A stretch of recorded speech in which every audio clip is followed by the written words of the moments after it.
asalaamaaleykum sama gars yi maa leen di ziar baa yéen a ngi am jàmm bu baax a baax en tout cas man maa ngi cool maa si jàmm bu baax a baax te di leen koy ñaanal yéen ñëpp. tey nag dañ leen bëgg a defal benn portrait boo xam ne day renversé wu directement si jeune talentueux bii di Lamine Camara. benn xale boo xam ne moo ngi wane fulla ak jom plus précisément si métier bi nga xam ne moom lay exercer. naa ne loolu juróon na ko mu am ay résultats yu baax a baax ay résultats yu excellent. leen dégtal kan mooy Lamine Camara réellement ndax moom Lamine Camara judduwul si famille boo xam ne dañoo am alal dafa rampe ba yàlla def mu réaliser li mu réaliser te comme ni ko bëri signes international yi defee. fekkee ne ku bees nga ci chaîne bi maa ngi lay ñaan nga abonné et like ndax loolu nga ñu mën a jàppale. moom Lamine Camara moo ngi juddu ci bisub le 1er janvier ci atum 2004 ci réew mi di Sénégal précisément ci benn gox bu ñuy wax Diouloulou. ñu gënee préciser gox boobu di Diouloulou mu ngi nekk ci département bu Bignona à quelques kilomètres ci réew mi di Gambie. mais moom Lamine Camara mu ngi tàmbalee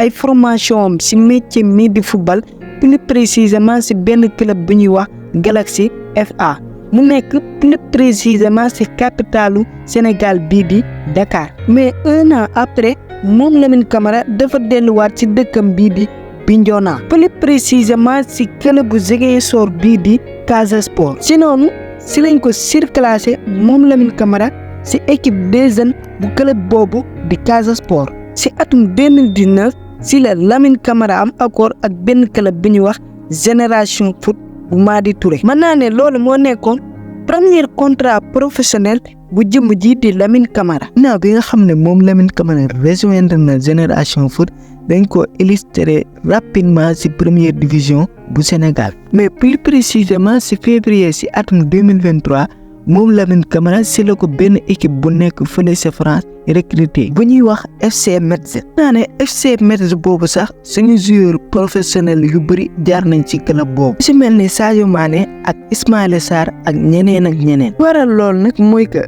club bii di Génération Foot dafa am accord partenariat ak club bu français boobu di FC Metz. ñoo bi nga xam ne moom Lamine Camara rejoindre na club boobu di FC Metz mu signé fa contrat bi toll ci 3 ans. et aussi ci même année boobu ci la Lamine Camara demee ci CAN U20 maanaam Coupe d'Afrique des Nations bi nga xam ne moins de 20 ans yi ñoo koy joué bi nga xam ne ñi ngi ko doon amalee fële sa Égypte. ne moom Lamine Camara dafa ñëwoon comme titulaire sa Coupe d'Afrique boobu noonu. mais ci seen match bi doxoon seen diggante ak Tunisie moom Lamine Camara marqué woon na fa lu toll ci 2 buts. noonu ci la équipe nationale 2 bu Sénégal décroché final. mais final boobu mi ngi doxoon seen diggante ak dëkk bii di Gambie. ci noonu ci la Sénégal remporté final boobu. mën naa ne trophée boobu moom la Lamine Camara njëkk a remporté pour dëkkam bi di Sénégal. ci compétition boobu moom Lamine Camara moom la ñu nommé woon meilleur joueur ci compétition boobu